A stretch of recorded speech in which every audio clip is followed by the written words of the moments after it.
there are lots of people making videos with like pictures of these celebrities and saying what's wrong with them. It's just a trend. And I'm like, oh my gosh, is our GLP-1s responsible for this? And I mean, the flip side of this would be in the chronic illness community. Now they finally have a tool to help them reach their goal weight. Like all of Hmm. my patients and clients want to take it. And a couple of them already have. And it put their Lyme in remission for a little bit, put some people's Wow. autoimmune conditions in remission. Welcome to Mind Body Besties, your weekly reset with real talk, a little laughter, and the kind of honest conversations you'd have with your closest friend. I'm Caty, a therapist. And I'm Rachel, a naturopathic doctor. We're here to share the personal stories, struggles, and wins that have shaped our own health and happiness. This isn't a lecture, it's a safe space to slow down, connect, and feel a little more human again. So grab your coffee, get cozy, and let's reset together. Welcome back, everyone. Today we have a fun episode for you guys. We're going to be talking about peptides and GLP-1s. And I don't know if you guys have seen this, but a lot of celebrities are looking pretty skinny these days. So we're going to talk about that. Are they on GLP-1s? Why do they look the way they do? And then Rachel also has some personal experience and like the science behind how these work and how they should be used in a healthy way. Yeah. It's funny because I'm thinking about shows I've been watching and just like trends in the fashion area. And I've noticed low-rise jeans are back. And I was like, that is a sign that everyone is it's cool to be skinny again. Because just like it was in the 2000s, 2010s, back when low-rise jeans were like the huge fad. Yeah, I've noticed, the low-rise jeans, capris are also back, which I don't know how I feel about capris, but anyways, I have noticed especially on TikTok, there are lots of people making videos with like pictures of these celebrities and saying what's wrong with them. We're concerned about them. They do not look healthy, and it's kind of scary. And the one I've seen the most is Ariana Grande, because if you watch her in Wicked, I don't know if it's the first one or the second one. Have I seen the second one? I can't remember. Anyway, Yeah. she looks very, very thin. Like it's because you can see, I think, their collarbones and their Yeah. shoulder bones. And then in their face too. They just have these really kind of sunken in faces now. I've also noticed, I saw Anna Faris looks a little unhealthy. Who else did I see? Oh, Emma Stone, who I loved, and Olivia Wilde. There's like a whole bunch of them, and it is Yeah. scary. I think that the fat loss in the face from taking the meds causes that sunken in eyes look. And I think that instinctively, like, I don't know, I'm just guessing that a part of our more primitive brains that can catalog health markers by looking at someone, like that's more of a marker of like starvation or severe health issues. Or if you're Yeah. losing fat loss, like you're not having good oxygenation to the tissue. So maybe that person like can't move around. So I wonder if that's part of why these people are looking more sickly is like those dark hollows under the eyes. Yeah, I think so for sure because they all look like they have like classic eating disorder, like anorexia, because people with like classic presentation of eating disorders that get really, really thin, that's what they end up looking like. You can see the bones in their cheeks, you can see their Yeah. collarbones and their shoulders, and like their Yeah. knees get really knobby looking, which is very sad. And none of this is to shame any of these people. It's just a trend. And I'm like, oh my gosh, is our GLP-1s responsible for this? Because all of those celebrities, especially, were already Yeah. thin. They're already Yeah. small. And it's like, it's sad that they feel the pressure to be even smaller. It does bode the question, I think, of whether GLP-1s are enabling eating disorder tendencies. Because, I mean, I think back to like when we grew up, because we're kind of like middle aged, I guess, younger millennials, and like Tyra Banks and all of that. Like back Hmm. then, a size 10, size 12 was super plus size. They would kick them Oh, off the yeah. runway. Like it was insane. And everything was supposed to be, you're supposed to be so skinny. And I've seen some of the remix videos where this was from a few years ago when like body positivity movements are going really strong. And they'll show pictures of like Jessica Simpson or Britney Spears and how the tabloids at the time labeled them as fat. And like, I'm Yeah. like, that's my body type. Like, I'm looking at that and I'm like, I don't associate that as being super overweight or anything. Like, that was very I don't know, like a normal, healthy amount of fat to have on a woman's body. Yeah. And I mean that it's so weird that we have like body trends, but the Yeah. trend in the early 2000s was like very thin, like a waist, you know? Yeah. And I know like Nicole Richie was super popular because of how she looked. Who am I trying to think? Paris Hilton. They were all so thin. And also, you have to remember they were really young then, like younger than they're like our age. And so they were much younger then. And when you're that young, it's really easy to be super skinny. Yeah. Oh my gosh. It's so funny because like I would always be like, I have no problem. Like if I gained a few pounds on vacation, like it wouldn't be a big deal. Like I would just naturally lose it without trying that hard. And now, like in our mid 30s, it's like my metabolism is different now. Like there is a real Yeah. difference as you age.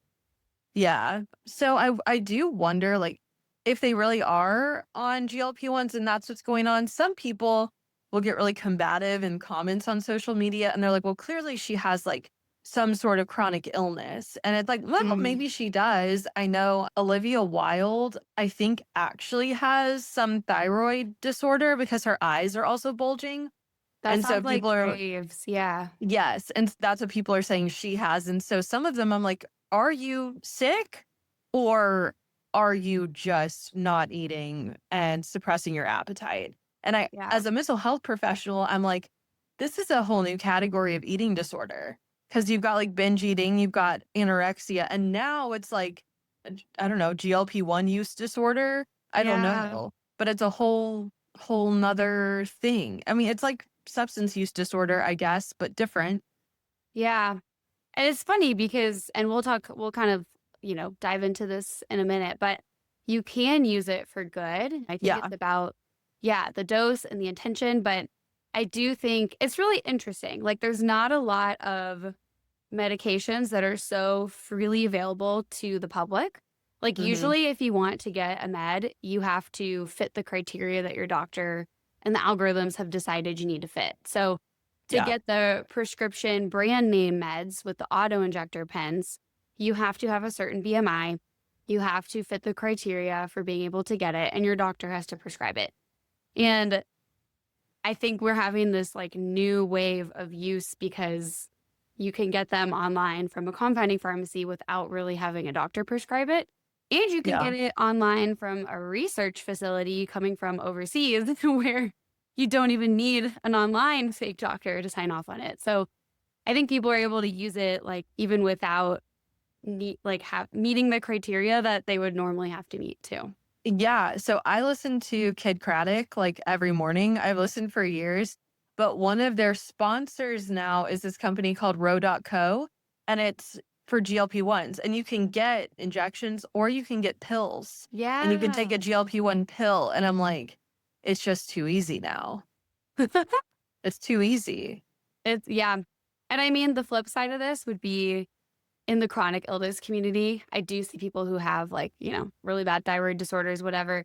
And they've been putting in the work and they've been exercising every day, taking all their stuff, counting their calories. And now they finally have a tool to help them reach their goal weight that like Yeah. matches the effort they're putting in. Yeah. I Yeah. think this stuff was meant to be used for good. And if Yes. you like microdose GLP-1s and it's helping you lose weight and you're getting healthier, great. But we've done the thing where we just like swing the pendulum in one direction. Yep. And it's like, let me inject myself full of this and just get super skinny. And that was never the point. Yeah, I think you're right. Yeah, let's segue into I want to talk about the ways people are using it that are for non-weight loss as the primary goal because I think Yeah. that's super interesting. I'm very interested in that too. And Dr. Quinn, who we had on here before, does a lot of peptide therapy, whatever, at his office. And so, yeah, I'm super interested. What else can you use the Yeah. peptides for? Yeah, I think now that we're like on the peptides and everyone's like looking at peptides and we know that we have this tool, I've been learning about them most from like creators online that are sharing about them. And then I'm having to follow up that info and then like seek it specifically out because it's still not super readily available to medical professionals. But one of the conferences that I just listened to, Dr. Amy Durkison is a naturopathic physician that uses these in her practice a lot.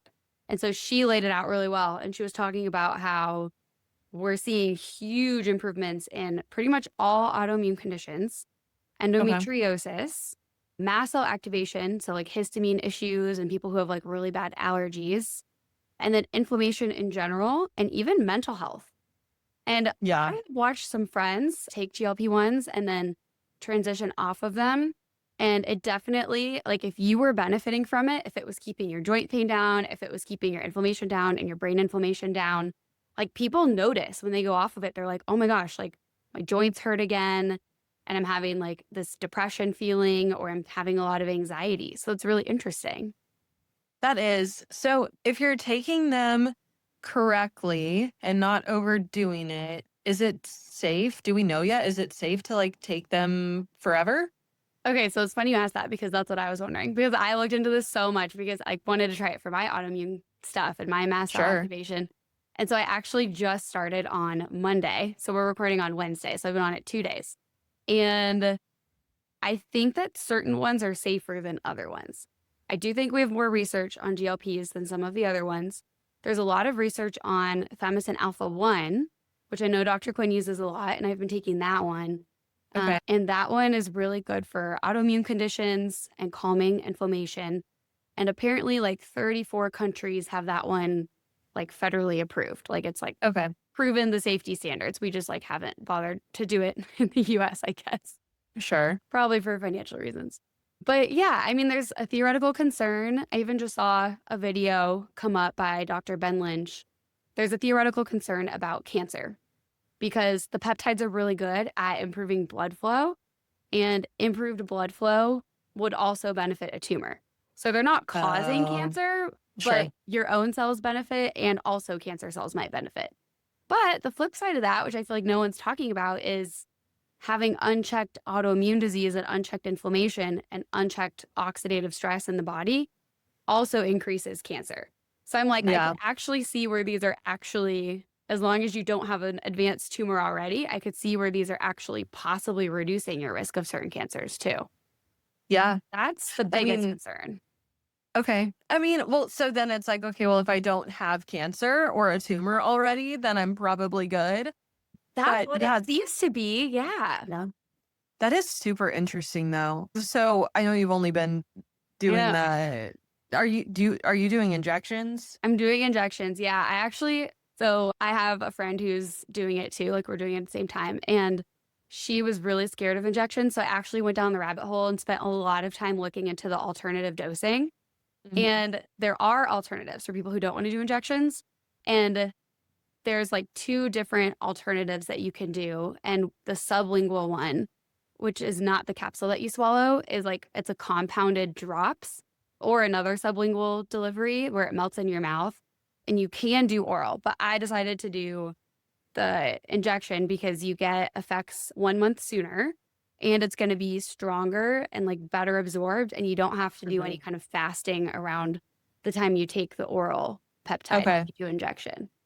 But yeah, so I took it 2 nights ago and I had a really weird experience because, okay, first of all, I wanted to take it in part because I've had so many people ask me about it and if they should take it. Like all of Mhm. my patients and clients want to take it. And a couple of them already have. And it put their Lyme in remission for a little bit, put some people's Wow. autoimmune conditions in remission. And also, I'm in like the groups online where people have severe histamine issues and people were really Mhm. having a hard time with it. So I was like, okay, I'm like the most sensitive person in the room. Like, I'm going to try it and see what dose people need. So I did like the baby mini half dose that was recommended. Like, I did half of it. So I did only 0.5 milligrams of tirzepatide. Mhm. And that was still too much for me. So I'm like, this is good learning because I'm going to tell everyone to actually start with less if they're sensitive. But within like an hour and a half, I was already having fullness and like some stomach upset. I had like a little bit of like anxiety, like my body was like Mhm. processing it. And I was like exhausted that night. I slept so hard. Mhm. And I think, Interesting. yeah, I injected in my leg. And I think that because I don't have like a ton of fatty tissue on my legs, I think I might have gone straight into the muscle, which is fine. It's safe, Mhm. but it makes it release a lot faster. Yeah. Yeah, I think that might be what happened. Oh my gosh, that's crazy. How do you have to do it every day or every week or what? Yeah, just once a week. And then some people are doing twice a week if they're feeling like they're not sustaining the benefit the whole week or they can't tolerate meaningful Mhm. doses if they do Okay. once a week. Yeah. What about, so the biggest thing I've heard, and I think this is for people who are abusing them for weight loss, is the like stomach paralysis. Mm. Is that because people are doing way too much or taking way too much or what?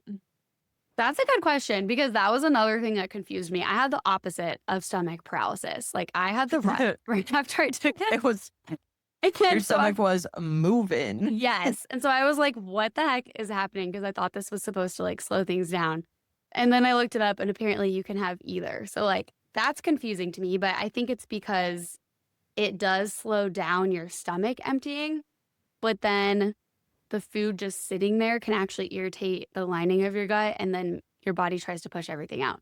Yeah. But yeah, I really think most of the issues are coming from taking this at a super high dose, which if you're not diabetic and you're not taking it as a prescribed diabetic dose, I Mhm. don't really understand why people need to go above 2.5 milligrams. Like, I think most people could stay below 2.5 and be microdosing if they're just trying to Mhm. get the immune benefits.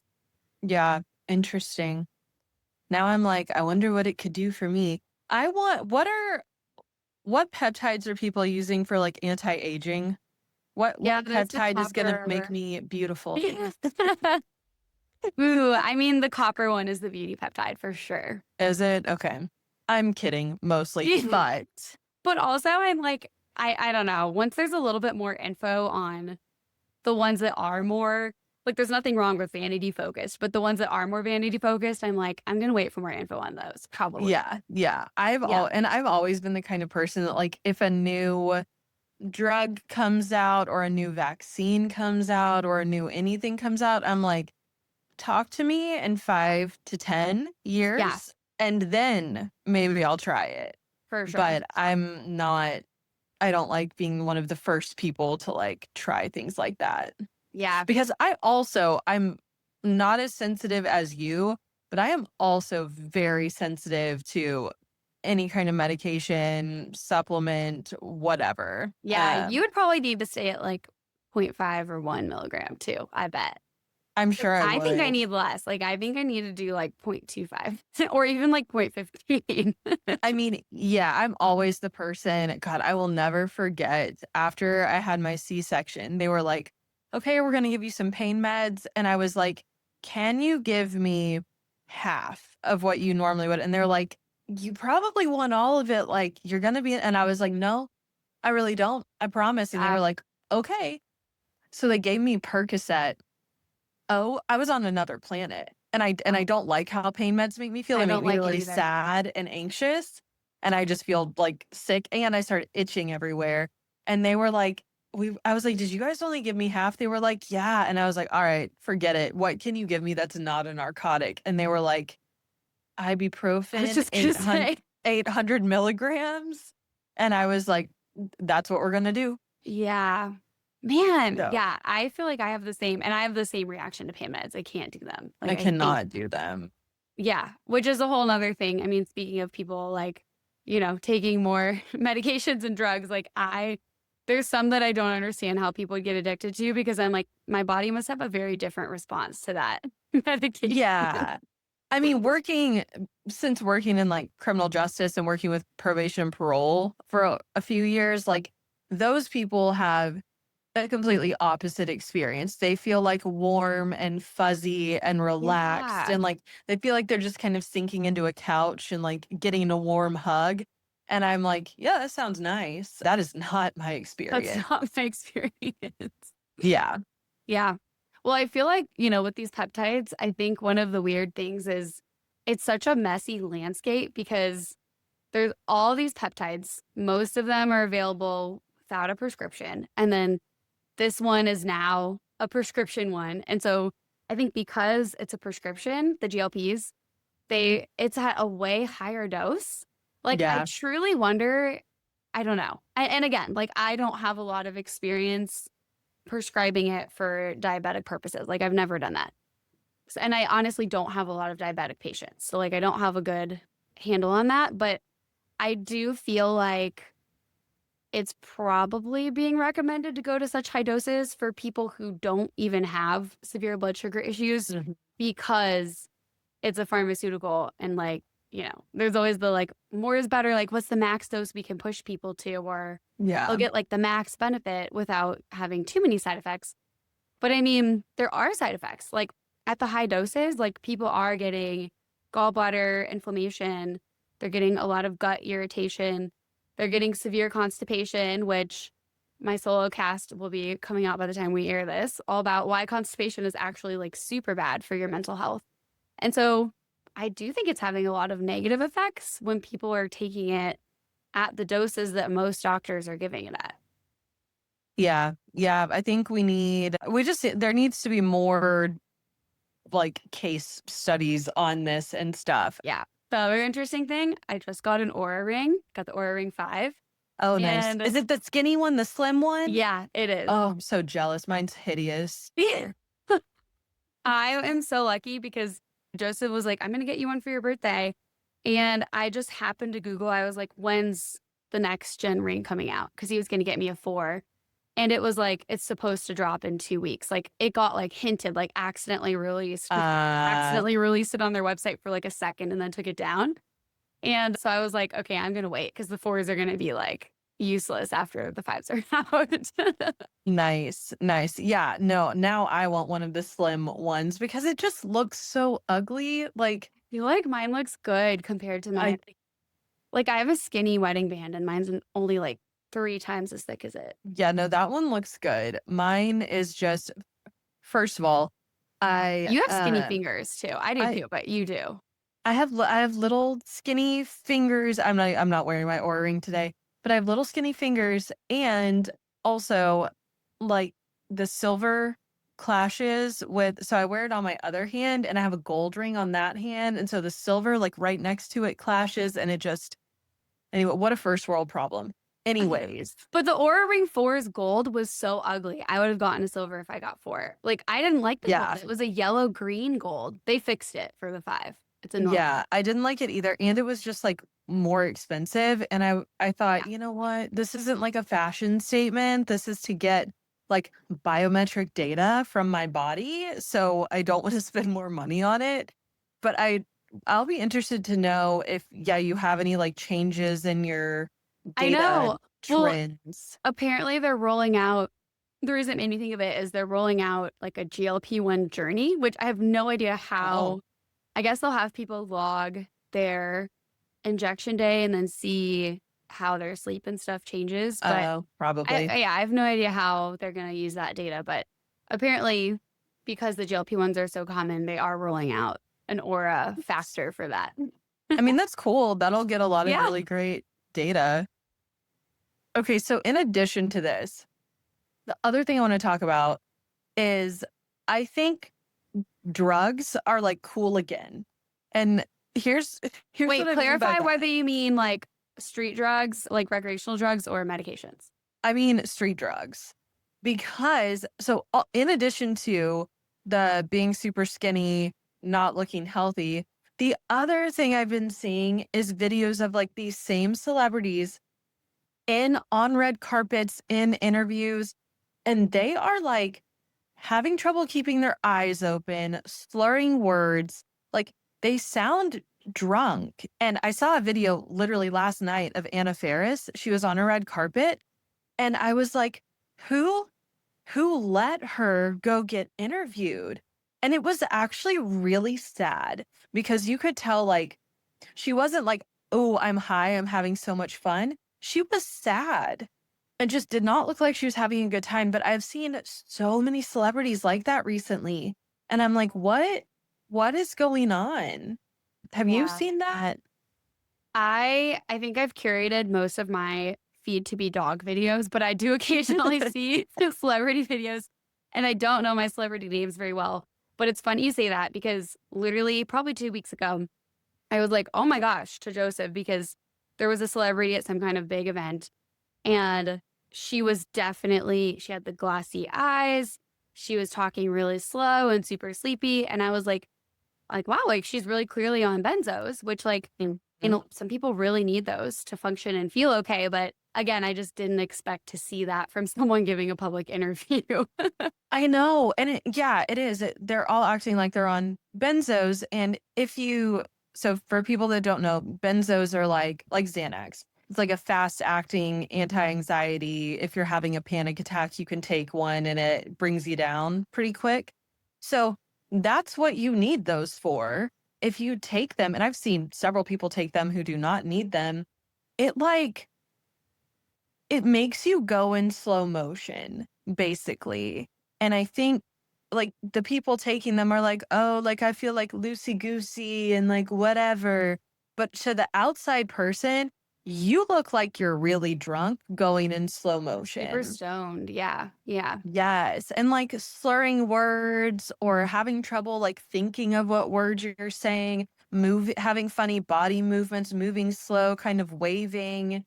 And, like, I just I'm like, "What's happening to everyone?" Okay. I have a theory on this. So I'm What's curious your what you think. theory? I think, well, we're having a mental health crisis. Yeah. I think that it's so predominant that even celebrities that have like a lot more wealth and access to healthcare are still suffering. And like, I think that the world chaos and the political chaos that we've been going through, to me, it's like popped up since the more recent political chaos that we've had in the past like Yeah. year and a half. And I feel like everyone is like self medicating again. And I know people who are Yeah. using weed more again. And I think people are trying to not drink as much alcohol. And so they're like turning to other substances instead. Which are And just as bad. but the vaping is another thing that I feel but like that's a whole nother conversation. But Don't even get the me way started on people so vaping. casually vape nowadays, I'm like, you're actually smoking more, I think. I mean, you are, because I know people that vape and who have stopped vaping, and, like, their lungs when you stop vaping, everyone that I've talked to, like, their lungs hurt. They get a cough, their lungs, like, feel like they're on fire for a while they stop, and I'm just like, as a parent now, I'm so worried for, like, what are people gonna be doing when Ivy's old enough to understand this stuff and know this stuff? Because I'm gonna be the mom that's like, No, absolutely not. You're not gonna do that." Yeah. And I know our parents were like, "Oh my god, the internet's gonna ruin our kids." And I mean, so it did ruin some people. Fair. Yeah. And then when vaping started, it's like they're 12-year-olds vaping and, like, selling vapes at school. They're just a And lot more so accessible. They're easy to hide. And it's almost Oh, like a yeah. habit. Like people are doing it like a nervous tick to like take a puff. Mhm. Yeah. Yes. So I think it's like I think that, people are using a lot of like self-medicating things again. And I feel like a lot Yeah. of people are depressed. And I think another reason that benzos are so popular is because the medical community has recognized like these work for people that are having severe anxiety that nothing else works for. Like we already Mhm. tried Buspar, we already tried the other stuff. And the reason that they work, which is like not common knowledge, is because they lower your histamine. They calm a histamine inflamed brain and they lower your brain inflammation. So like, Yeah. yeah, That's these people so all probably have unknown mold exposure and like benzos help so much for a mold inflamed brain. Yeah, so my dad has really bad anxiety and at one point was prescribed Xanax, and he very rarely would ever take one, but sometimes he needed one. But someone wouldn't prescribe it for him, and they gave him what's the antihistamine that you can Hydroxyzine. hydroxyzine. They gave him that, and I was like, How what? That's an antihistamine." And so I looked it up and I was like, "Oh, interesting." And it worked not as well. My dad needed, like, the hardcore, like, Yeah. benzo, but still, it was super interesting. Yeah. Yeah. And I mean, and yeah, because hydroxyzine works even for people who don't have histamine issues, but not as well. So like if the Mhm. antihistamines work super well for you, like that's a clue that your brain inflammation is histamine driven. Yeah, Yeah. But crazy. yeah, so I really do think that, like, I don't know, we're in this time where everyone's having histamine issues, even people who aren't living in mold, even people who don't have a confirmed diagnosis of Lyme or other infections. Like everyone's coming out of COVID, which whether you got vaccine or wild type exposure from someone out in the world, or whether you were asymptomatic and didn't even know you had it, we've all been exposed to it. And that is a huge histamine trigger. We Mhm. know that the virus can live in the body for quite a while. And then we're also like, I don't know, the government's been peeling back all these regulations protecting our safety environmentally. So we're getting Yeah. a lot more environmental toxins. And then we're also just like, as we get older every year, like especially our generation, because I feel like that's when toxins like really started being in our foods and our toys and everything. But like every year, it's just like the waste basket is filling more and more and more with Mhm. exposures to things. And the more dysregulated our nervous system is, the more histamine we have. So I think people are massively dysregulated and Yeah. physically, biologically dealing with histamine issues too. Yeah. No, I mean, I think you're totally right. And I think a lot of that technology and all of that has been really great in a lot of ways. But number one, we're exposed to so many EMFs now all the time. Not everyone handles those great. Which Uh, increase mold exposure, by the way, because they make mold spores release way faster. So they make I more learned that spores. yesterday. I Yeah. learned that yesterday on Instagram from this like expert, this like EMF expert lady. Yeah. And then, And we are getting way more towers put in. And like, again, not to sound like a tinfoil hat person, but Elon Musk a couple years ago put all of those satellites in the atmosphere, stratosphere, whatever, without doing a lot of preliminary mhm, testing on health effects or anything. all the And data centers there's the data now. centers. Yeah. Yeah. So like we're being hit with a bunch of weird frequencies that our body's not used to. Yeah. And then on top of that, just all the technology in general, like it's doing something to change our brains For and sure. also the access to information and the access to other people. Like it's all complex. But Yeah. anyways, yeah. So I really wanted to touch on like the GLP-1s and like why are we back in the early 2000s? Yeah. And on the GLP-1s, I think we're about to see a lot of people start taking the new one, which is like called GLP-3 for slang, Oh and my it's gosh. retatrutide. And so we have Ozempic, which is just the GLP-1. Then we have tirzepatide, which is the GLP-1 plus the second hormone, GLP. And then we have the third peptide, which is glucagon, added into the retatrutide. And retatrutide is only in testing, so it's not commercially available as a medication. So anyone who's taking it is just getting it from online abroad research sourced peptides, which aren't necessarily bad, but there are some bad ones out there. And so I think everyone's going to get, I mean, adding the glucagon in there is a direct, super high powered fat burner. So I don't think this Mm, one's going to be used very much for autoimmune and stuff because you have to be very healthy and robust to tolerate retatrutide. And then it okay. goes in and just like is fat burning everything. So I think we're Would going to that see more as this comes out. So, like, who would that be someone who was, like, very, very, very overweight that would be a candidate for No, that? most of the people taking retatrutide, so yes, for like from a pharmacological standpoint, they would be the candidate. But the people who I actually see taking it are people who are really healthy, really fit, and want to optimize. And they're Okay. just taking low doses of it just so that they can optimize their insulin sensitivity and burn more fat and like feel like, have more health benefits. We're just So, gonna start seeing all these, like, ripped people, yeah, and I it's gonna do think it helps people get ripped. and that's another thing too is, like, now, because this stuff is so widely available, it's gonna start changing people's perspective of what it's normal to look like. Yeah. Like, we've already started doing that with plastic surgery and, like, filler and Yeah. Botox and all of that. And so now we're going to be doing it with like bodies too. Not that we're already kind of doing that, but Yeah. I feel like everyone's just going to be on something. And Yeah. it's, if you're not, It'll be you're going to be weird. like, well, why Yeah. am I not attractive? I don't know. Yeah. I think that's a real possibility. And like at the same time, I don't fault people for using tools. Like Sure. I'm Yeah. kind of at the point in my life where I'm like, why suffer if there's another way? As long as there's not I terrible mean, side effects, you know? yeah, absolutely. So like I don't fault anyone for using it. I do worry about the people that are, I think, overusing it. But I do Yeah. feel like if we have these tools, like people are going to use them. And yeah, that's going to leave some people behind and create a big dichotomy between who's taking it and what their bodies look like and who's not. Mm-hmm. Oh my gosh, so much to think about. And okay, one last thought on this. It's really, I think, driving the discrepancy between people who have the money to spend and people who don't. Oh, Because yeah. the South has always been the overweight, poor South. And Mhm. like, I think we're going to see an even bigger discrepancy there. Oh, absolutely. All the rich people are going to be pretty. The rich people are all going to be thin. And like, it's going to be the people that can't afford the peptides that are going to have like higher body weight. Wow.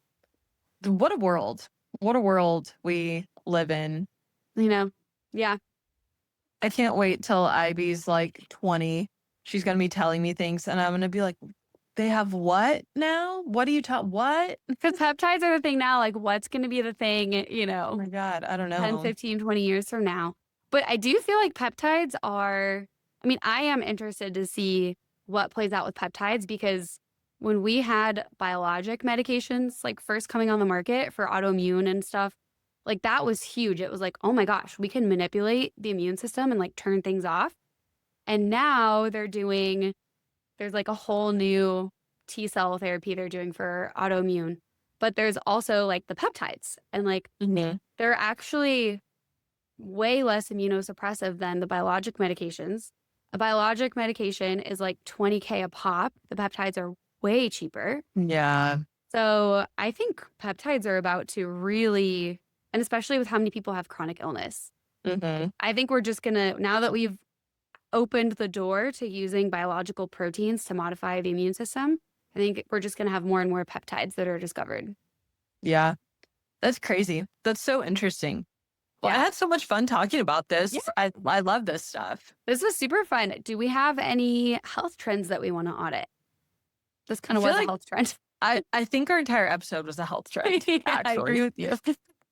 Yeah. So this is our opinion, everyone. You don't have to have the same opinion, but we're just sharing our thoughts. Yeah. Yep. Well, thanks everyone for joining us today, and we'll catch you in the next one. Bye, everyone.